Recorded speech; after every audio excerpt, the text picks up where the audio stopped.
Hi everyone, it's Suzanne Wagner. I got an inspiration. That inspiration was to have a conversation about mystical experiences because I think that there are so many things about mystical spiritual experiences that we don't completely understand and we don't always know what elicits them, so that when we have an experience that manages to elicit one, then we think that that's the doorway, and then we try and do things as a shortcut in order to get there.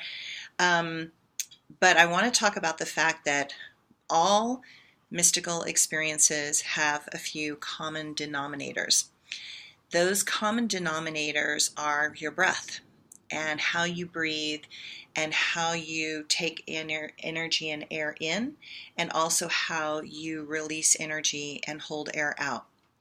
When you're a meditator and you're doing a lot of breathing and you're slowing your breath down, when you go into those slowing the breath down moments, what happens is you step past the ego and you go into that emptiness, that sort of nothingness, that void, that kind of higher mind place, which is fabulous and beautiful and wonderful.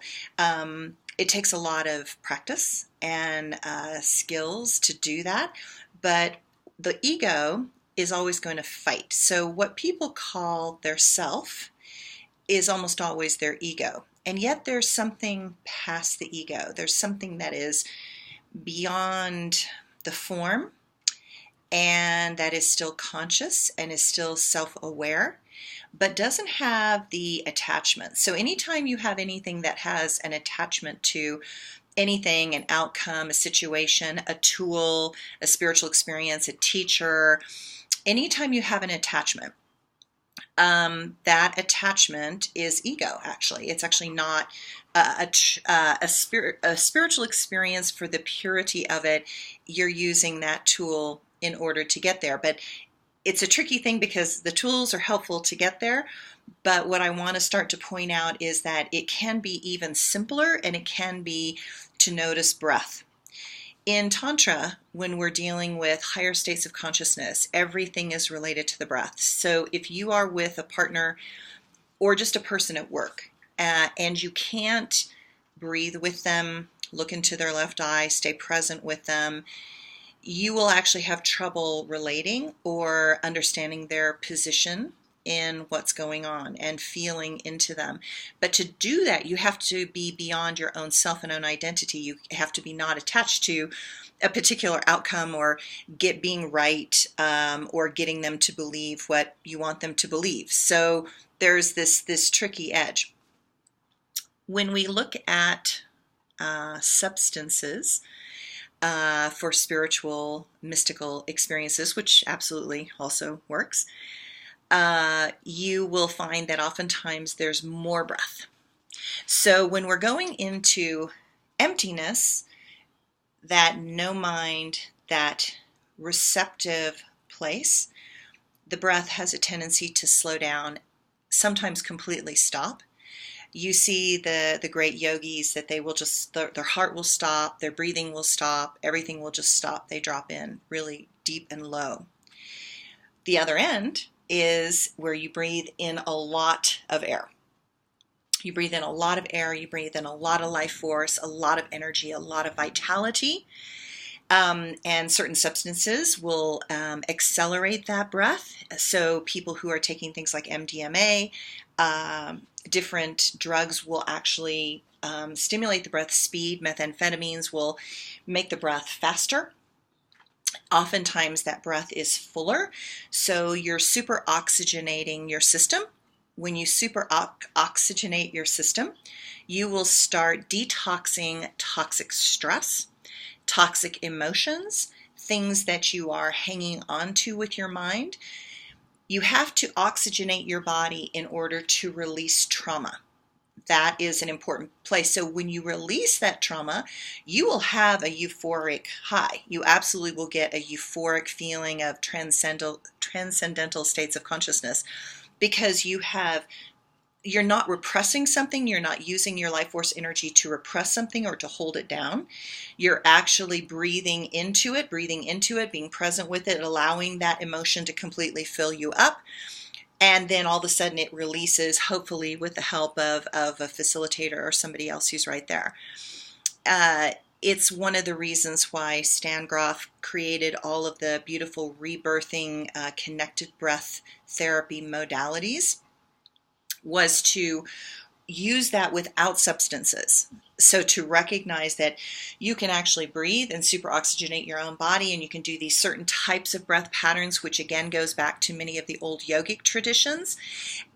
You can actually do those, and certain breath patterns will elicit certain emotional states.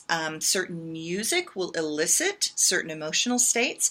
They will support or give you a doorway through, because I like to think of air as energized particles of light.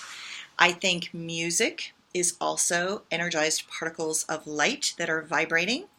I think air vibrates. I think music vibrates. I think they vibrate at a very similar megahertz or frequency. Therefore, you can come at this from a couple of angles. I think it's important to recognize that the key element in all of these is breath. That's what people forget, and they get attached to doing the MDMA because they can always get there. But you could also do rebirthing and get there. You could also do meditation and get there. There are a lot of amazing tools out there that will help you go into altered states. Also, huge emotional, traumatic experiences such as war, death, deep feelings of grief will actually pull you into these transcendental states also. So, today, what would happen if everybody started to really mindfully, consciously breathe? What if you did a modified version of a Vipassana training? And in a Vipassana training, what you do is you take a step and you say, that's the dog, you take a step and you say, who's walking? I am walking. Who's eating? I am eating. Who's breathing? I am breathing. Who's in this beautiful nature? I am in this beautiful nature. If you started becoming very, very mindful to the breath, let's just start with the breath. To feel the breath, to feel the air, to allow it to go in. I'm always amazed that people that are hurting, trying to heal, oftentimes are holding their breath. They're doing these short, shallow breaths. In craniosacral therapy, being a 30-year craniosacral therapy person, what you find is even the cranial rhythm will get shallow. So it'll be like, right? Instead of this. And there's ways we clutch, we hold on with our ego. We don't allow ourselves to heal. We don't allow ourselves to transform. We don't allow ourselves to shift awareness. And while the tools, all the tools are wonderful, it's important to go, what is the thing that they all hold in common? What they all hold in common is the breath. One of the things that we do in the Shades of Intimacy workshop that I teach with my friends Jason Smith and Jenny Staunchfeld, and the feminine embodiment practice that Jenny Staunchfeld and I do together, is we really take women and men and couples into places where they start to become much more mindful of breath and the breath of others, to match the breath of others. I believe that we have a conscious mind and we have a non-conscious mind.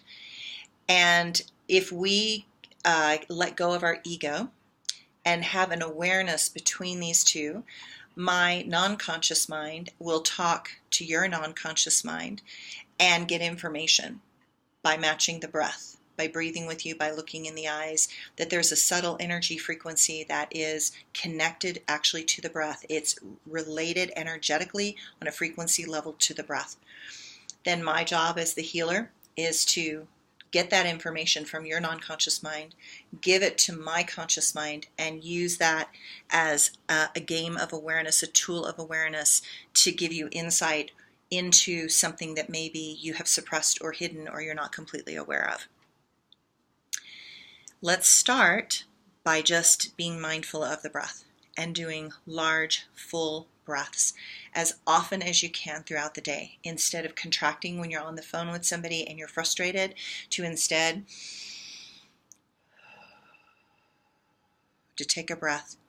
I noticed how important the breath was when I was a ballet dancer, and without having done yoga or any of the spiritual tools or techniques as a teenager, I would intuitively breathe in through one nostril, breathe out through the other nostril, and calm my nervous system down, calm my breath down, fill myself with oxygen before I would get on stage in something that was very difficult or extremely stressful or challenging or really fast or really hard. I would do a lot with my breath before I went on stage because I wanted to be as full as I possibly could, to give as much energy as I possibly could.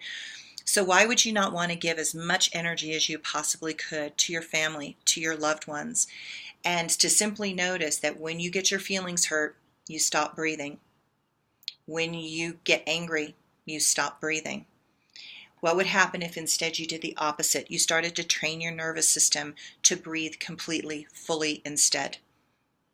Okay, that's going to be the start. I'm going to do a whole series of things here that is going to be about sharing my different mystical experiences, and you're going to see that they're all different, but they're all going to be related to breath. Thanks.